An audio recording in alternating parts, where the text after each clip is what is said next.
Hello my dear students, welcome back to Learn Physics. In today's video, we are going to discuss about the chapter Dual Nature of Matter and Radiation.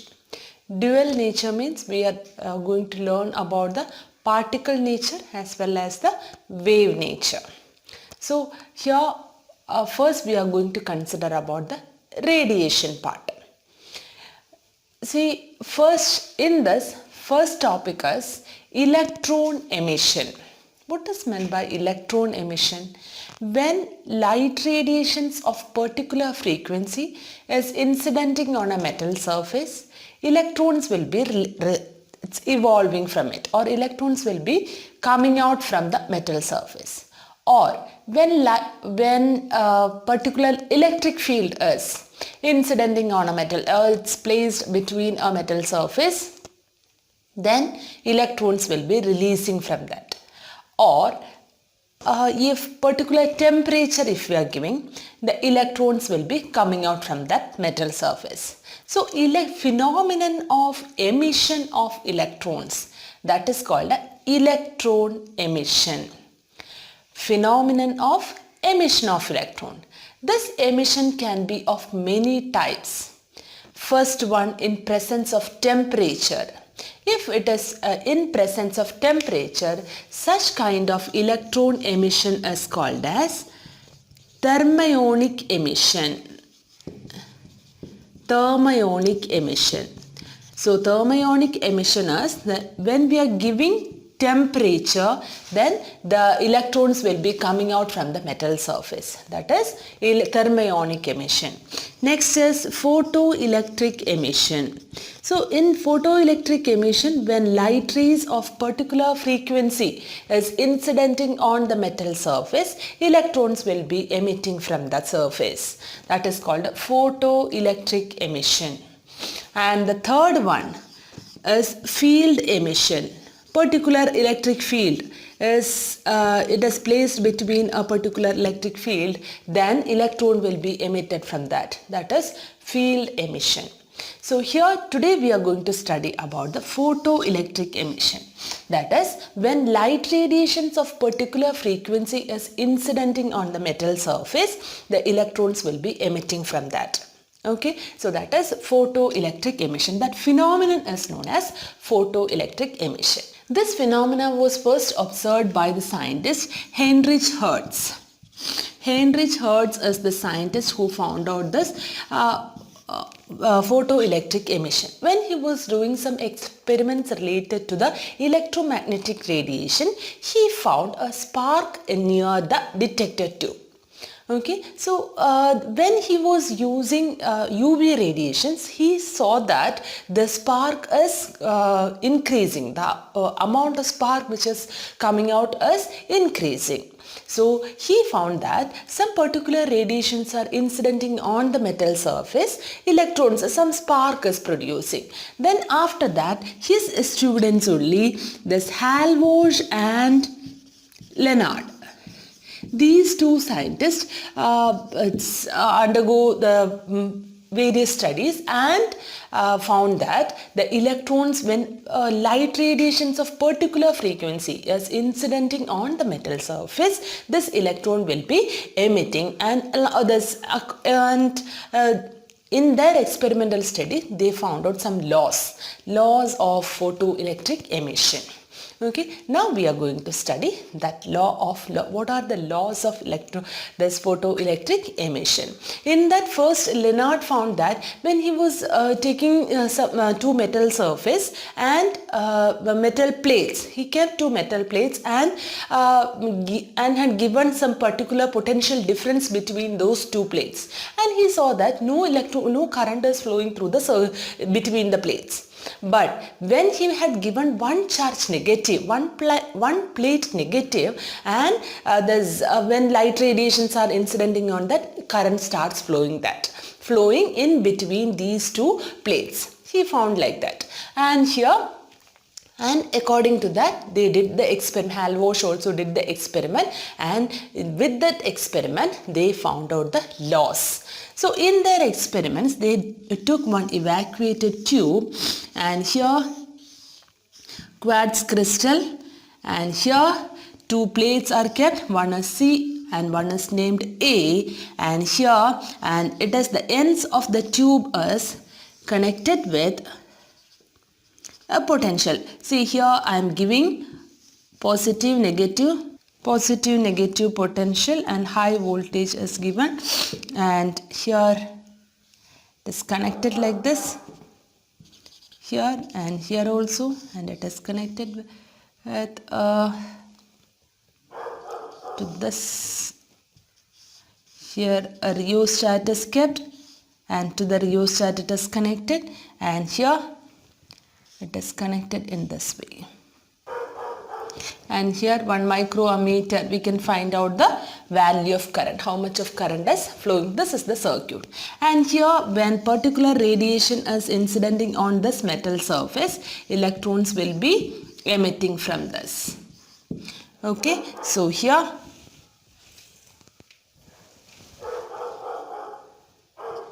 this will be the electron. So here this side should be negative and this side is positive. Here C is negative and this is the positive plate.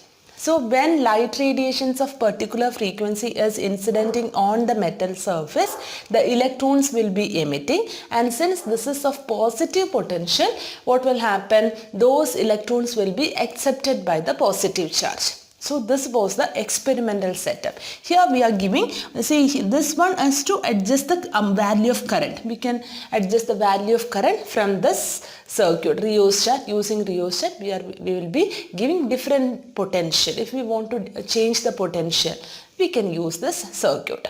Okay, clear? This is the experimental setup, and in this experimental setup he did the variation of intensity of incident radiation. When he was varying the intensity of incident radiation, he found that number of electrons emitted also is increasing.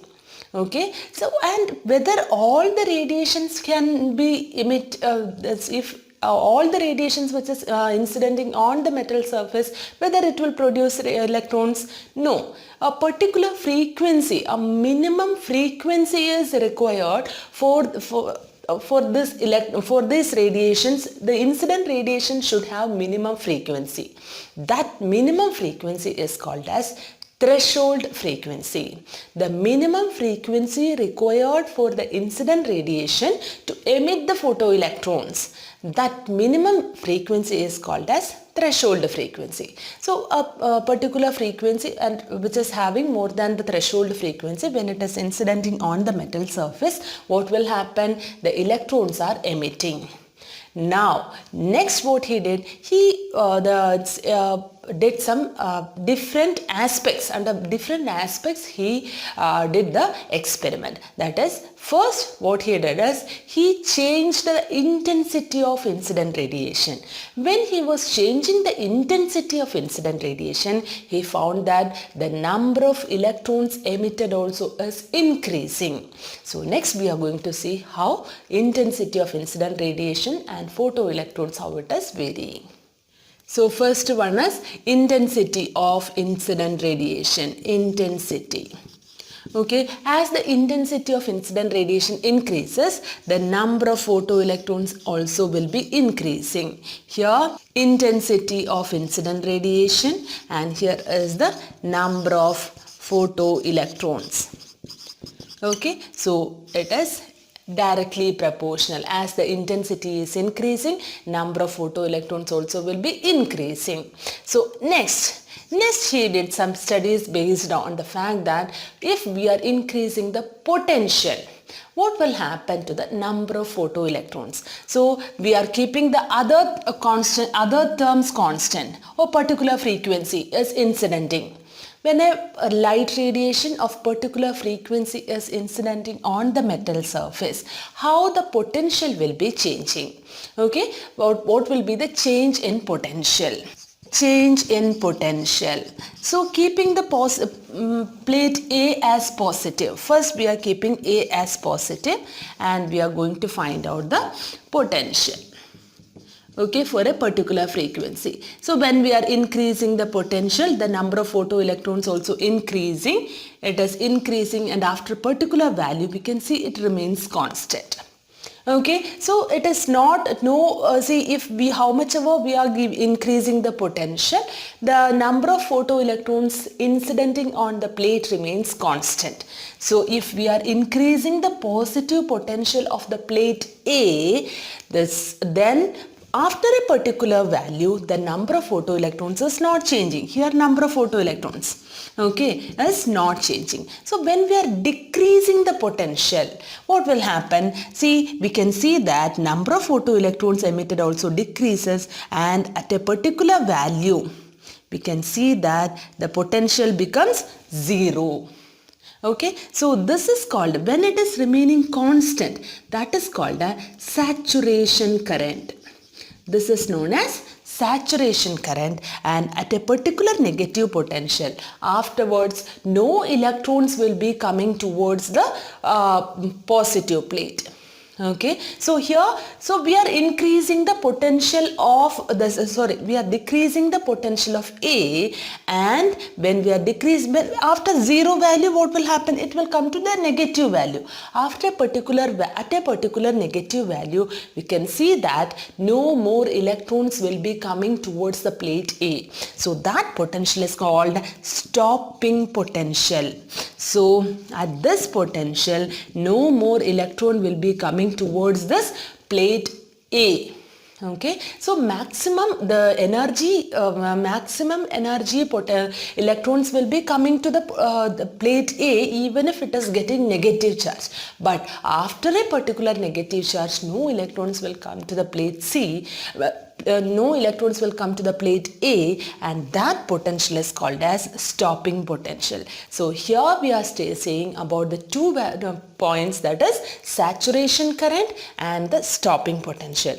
When the plate A is getting a positive potential, what will happen? More number of photoelectrons will be emitting. But if we are increasing more value of positive potential, the number of electrons won't increase. It will remain constant. So that is, it is getting saturated, saturation current. Then if we are decreasing the positive potential and it is getting the negative value. So what is the maximum negative value which is reaching to the potential plate A? So that potential is called as stopping potential. After that, no current is stop. Current is, no electrons are coming towards the plate A. So that is called a stopping potential. This is for a particular frequency. Okay, so frequency is remaining same here, and now what we are doing, we are going to increase the intensity. Okay, frequency is remaining the same, and I am going to increase the intensity. This is I1. Now if I am increasing the intensity, what will happen? Number of photoelectrons emitted also will be increasing. So it is coming to this portion, and here it is increased, and after that it is reaching to the saturation potential, I2. I2 greater than I1. Okay, then when I am decreasing the potential, I can see that it will be having the same saturation potential. Okay, so same stopping potential, it will be having the same stopping potential. So stopping potential won't vary if we are varying the intensity. Okay, as the intensity of the incident radiation is increasing, according to that, stopping potential won't vary. Okay, so this is if we are increasing the current. So as intensity increases, number of photoelectrons increases, intensity decreases, number of photoelectrons decreases. Next we learned about the threshold frequency. A minimum frequency is required for the incident radiation to take away the electron, to take out the electron from the metal surface. Okay, and when we are decreasing the potential at a stopping potential, afterwards no current will be, no electrons will be moving towards the plate A. Okay, that is about the stopping potential. So these electrons which is traveling towards the plate A will be having a particular kinetic energy. So kinetic energy of the electrons which is moving towards the plate A depends on nature of the material and the nature of the source or radiation which is emitting on the metal surface. Metal plate and the radiation which is falling on the metal plate. And the intensity of incident radiation is this stopping potential is independent of the intensity of incident radiation. So independent of the stopping potential is independent of intensity of incident radiation. Intensity depends only on the number of electrons. As the intensity increases, number of electrons increases. It is not having any dependence with the stopping potential. Stopping potential means afterwards no electrons is coming towards the plate A.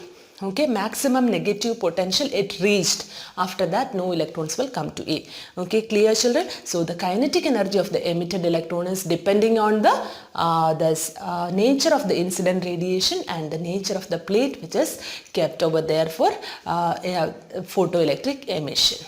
Clear? So in next class we will be learning about the frequency, how the variation of frequency will be happening. Okay children, so this introductory part it's clear for you I guess, and in the next class we will be continuing the experimental observation.